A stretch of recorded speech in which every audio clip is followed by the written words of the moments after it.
playing Tinkerbell by any chance? Yes, Good morning to you all. Morning. Morning. You've never said yes to Panto before, have you?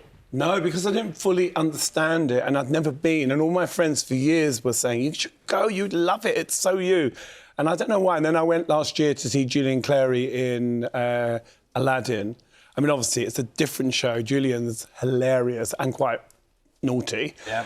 But I was like, oh, people love this. But doing Peter Pan, obviously, you get kids. And kids are amazing. Like 3-year-olds throwing, they're screaming at you, you know, and it's just so exciting. And I never knew how being booed would be so invigorating. Do you play for the booze? Are you obviously I'm your literally character- like, really? That's your best boo? You know, and the kids are so beautiful. And there's a scene where they throw cannonballs at us and the kids get so excited about getting me. They want to get me, and it's just brilliant. And by the way, these two, he really is the star of the show. He does everything. He holds it all together. He's on stage all the time. I just walk on and have my moments. Hello, it's me.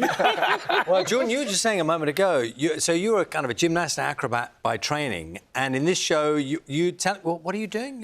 So I'm the first Peter Pan to fly without wires. So I went Well, to apart from the real Peter Pan, Well, who didn't have any wires, obviously. So I went to the Hungarian State Circus School and they taught me an aerial strap act, and yeah, so I fly about doing acrobatics. So basically. just with something attached So to your wrist? It straps around my wrist and then it takes me about 15 metres in the air and then I fly, which is fun, yeah. Have you had a go, George? No way. I mean, I look at it every day, I'm like, oh, my God, because it is, you know, the kids love it because they want to see Peter Pan fly. And they're like... You're up in the air, and we've got to... Yes. This is just not I your know, everyday wear. yes, I am. So he's up in the air and I'm rolling around on my roller skates. Were you an accomplished roller skater, roller booter before? Yeah, I mean, I started roller skating during lockdown. It's something I did, you know, my hobby, skating in the garden and whatnot, and then I've just been skating ever since. And when I got the role and I knew that I had to skate, I was like, wow, yes!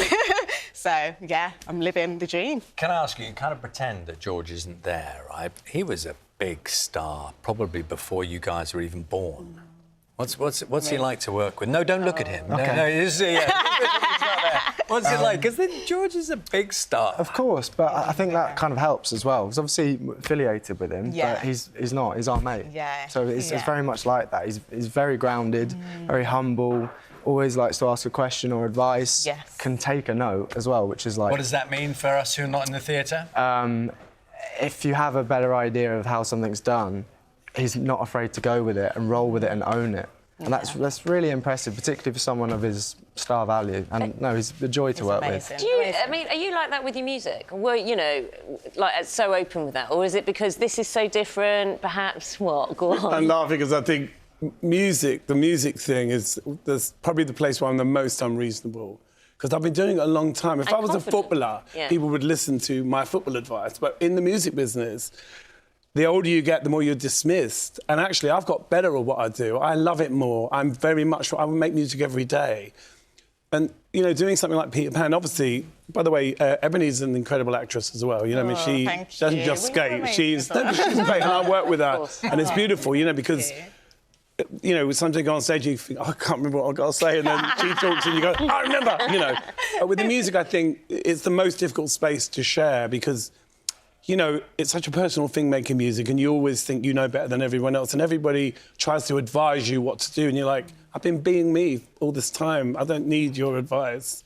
You know, if you want to get involved and experience something new, I'm always pushing myself. Yeah. So I do collaborate with a lot of people, unknown people. I'm going to work with Becky Hill in a couple of weeks. We're going to write soon. So I'm always opening to collaborating and sharing that space. So it's very different, though, when it's Panto and you've got, well, established brilliant actors, in your words, you know. Yeah, it's not like a band because you're part of an ensemble and you can't really be too particular. You've got to wait till there's a space to say something. What about I always imagine Panto to be quite...